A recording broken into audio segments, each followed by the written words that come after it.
In this episode, we will discuss the important boxes, figures, and graphs appearing in the Chapter-5 of the Economic Survey 2018-19.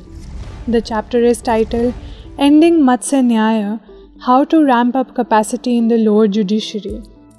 Let's look at the first figure we'll be discussing. It deals with the distribution of pending cases among different levels of courts in India.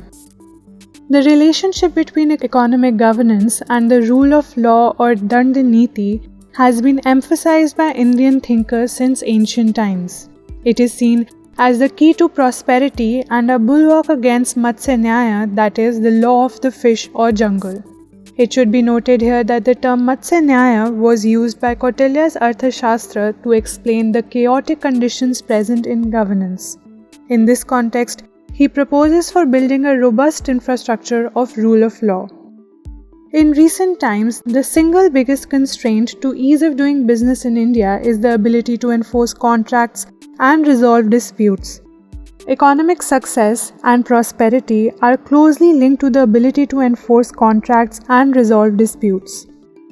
The Indian judicial system has over 3.5 crore pending cases, given that the district and subordinate courts or the DNS courts account for over 85% of pending cases, as figure 1 shows.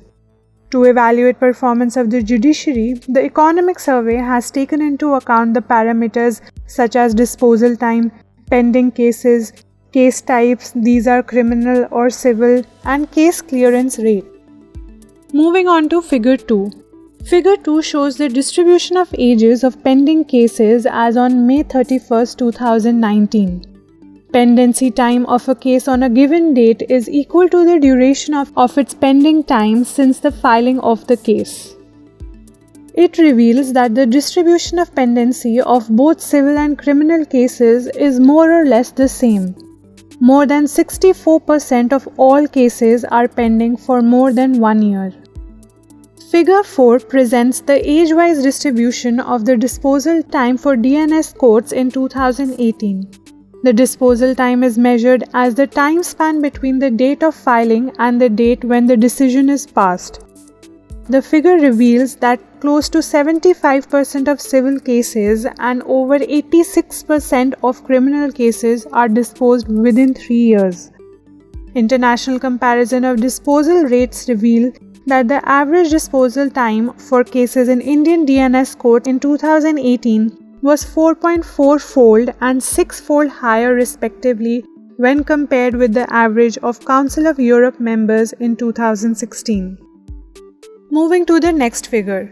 Figure 7 shows the relationship between the institution, disposal of cases and case clearance rate or CRR at all India level.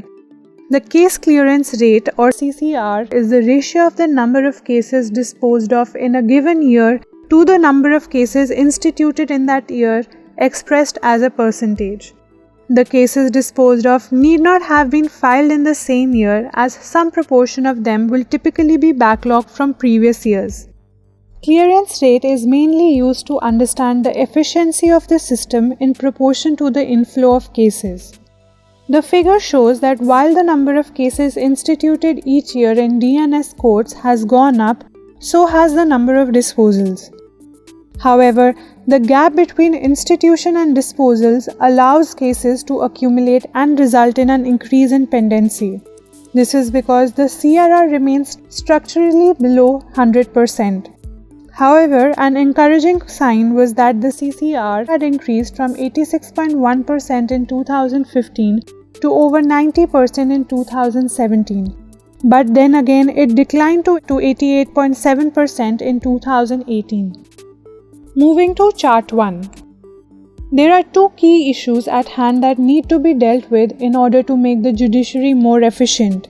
Firstly, a 100% clearance rate must be achieved so that there is zero accumulation to existing pendency. Secondly, the backlog of cases already present in the system must be removed. Using a simple input-output model, Chart 1 shows a calculation for the requirement of additional judges in DNS courts. As of December 2018, DNS courts judges were working at 78% of their sanctioned strength. In order to reach 100% CCR in 2018, the DNS courts needed close to 2,300 additional judges. This is within the sanctioned strength. However, in order to clear all the backlog in the next 5 years, further 8,152 judges are needed. Applying the same framework to higher courts, it is found that the numbers are even smaller. As of June 2017, High Court judges were working at 62% of their sanctioned strength. In order to reach 100% CCR, they needed just 93 additional judges. This is already within the present sanctioned strength for the High Courts. To clear all backlogs in the next 5 years, the High Courts need a further 361 additional judges. Similarly, as of October 2018, Supreme Court judges were working at 90% of their sanctioned strength, and in order to reach 100% CCR, the Supreme Court would have needed only one extra judge in 2018.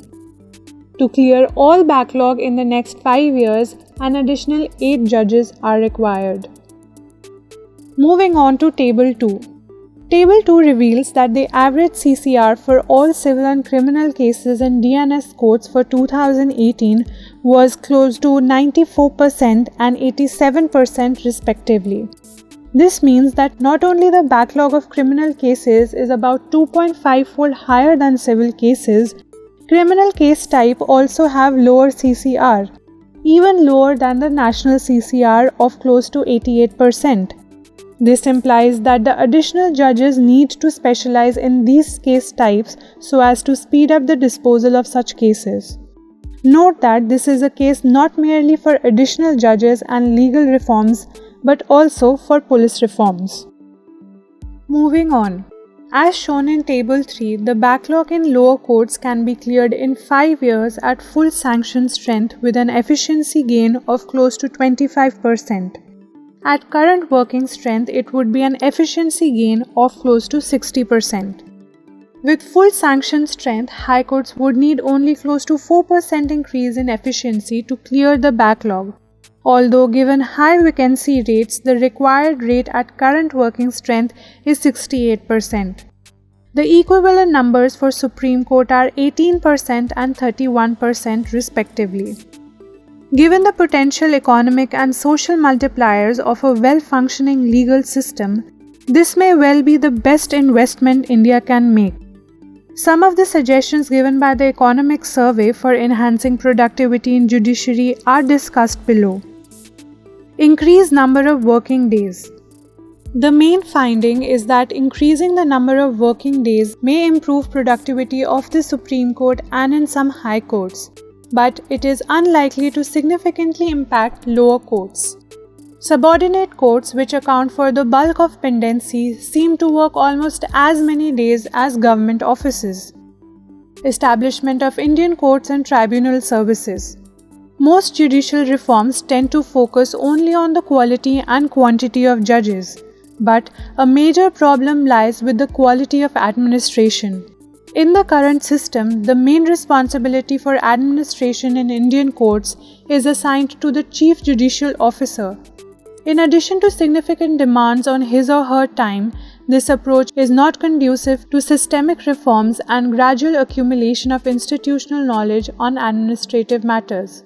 In this context, it has been proposed to create a specialized service called the Indian Courts and Tribunal Services, or the ICTS, that focuses on the administrative aspects of the legal system. The major roles to be played by the ICTS would be to provide administrative support functions needed by the judiciary, identifying process inefficiencies and advising the judiciary on legal reforms, implementing the process re-engineering. The other recommendation made by the Economic Survey is deployment of technology. One major effort in this direction is the E-Court Mission Mode project that is being rolled out in phases by the Ministry of Law and Justice. This has allowed the creation of the National Judicial Data Grid, or the NJDG. Real-time data are publicly made available on the NJDG and E-Courts portals. The digitization of cases is now allowing stakeholders to keep track of individual cases and their evolving status. That is all for this episode. We will see you next time with Chapter 6. Stay tuned.